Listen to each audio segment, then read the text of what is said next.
Lt Royce Williams gets a call on the radio to protect the fleet from 7 incoming bogeys now.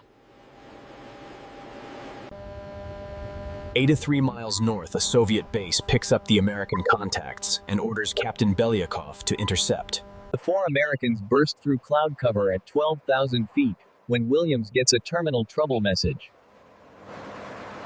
Williams takes over as his leader returns to the carrier, leaving only 2 planes to face 7 jets. Williams looks up and sees 7 contrails as his wingman Rollins prepares to engage the unknown enemy forces. Belyakov orders his groups to split and dive upon the nimble American planes at 26,000 feet. Suddenly impacts clatter on the fuselage and tracers zip by the canopy coming from the right side now. Williams and Rowlands break into evasive maneuvers as the first MiG roars by them at high speeds today. The Panthers have a good roll rate, but they are completely outclassed by the MiGs in combat flight. A 4th MiG comes in hot, raking them with 23 and 37 mm heavy explosive shells. Williams slides in behind the last MiG, pulling it into his crosshairs and opens fire with precision now. Senior Lieutenant Pakumkin feels the impact as smoke pours from his plane, and he dives to escape. Williams notices the bare red star of the Soviet Union on their wings and alerts his carrier control. The National Security Agency warns the fleet not to engage, as this could start World War III today.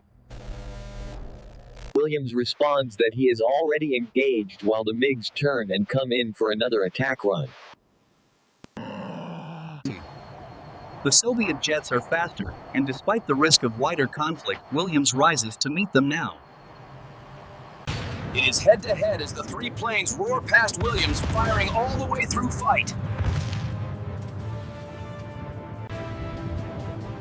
A stream of tracers comes from the opposite direction, as 6 MiGs are now fighting with lone Williams. Relentless attacks follow as 4 MiGs fly past in formation, and Williams gets behind them for a shot. The pilot pulls upwards toward the sun, leaving his flight as Williams follows the target and is blinded. He gives up the chase but is met by 2 MiGs flying down straight towards him for joust. Williams turns straight towards them, challenging them again to a head-on joust while he opens fire now.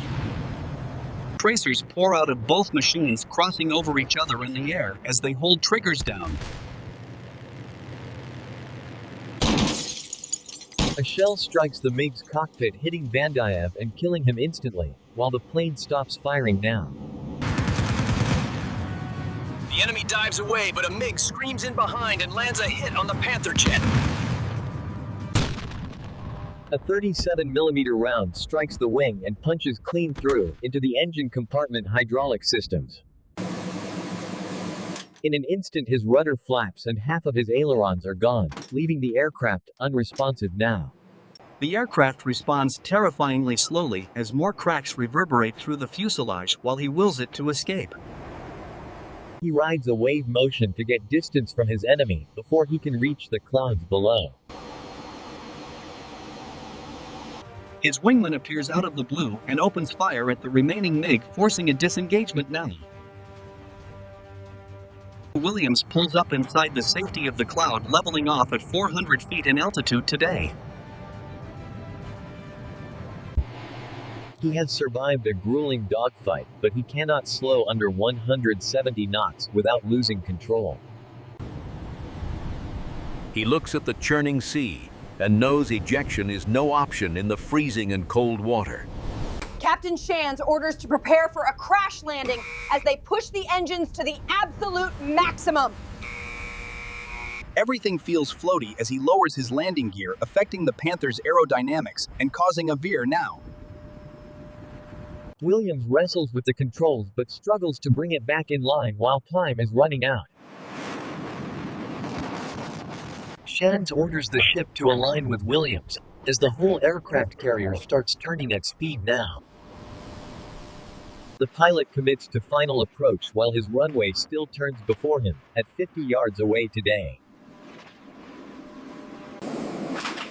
Miraculously, the third cable grabs and Williams is lurched forward as the wounded bird stops abruptly now. His Panther suffered 263 holes in wing damage, making it a miracle it did not. Who's out? The cover-up started immediately with all records connected to the Soviet encounter classified by both global powers. Manufacturing the F9F Panther required massive industrial forging to create the structural integrity for combat flight. Each of the thousands of rivets had to be perfectly seated to ensure the jet could survive MiGs. The J-48 turbojet engine was machined with extreme precision to provide the thrust for intercontinental missions. 4 20mm cannons were installed in the nose, providing the firepower that took down 3 Soviet MiGs. The hydraulic systems were the lifeblood of the flight controls, and their failure made manual landing necessary today. Calibrating the gun sight was critical for Williams to score hits during the high-speed head-on joust. Landing gear tires were designed to survive the 200-mile-per-hour impact on the carrier deck. Modern aerospace manufacturing uses robotics to achieve the same structural strength that kept Williamson's plane in the air. Engineering analysis of the Panther's wing shows it could withstand significant damage without a total structural airframe collapse. X-ray inspections are used to find microscopic fractures in the airframe, preventing failure during high-G combat. This survival equipment was meticulously manufactured to protect pilots who were forced to eject into the freezing seawater. Proper maintenance of electronic systems is essential for detecting hostiles before they can launch a surprise attack run.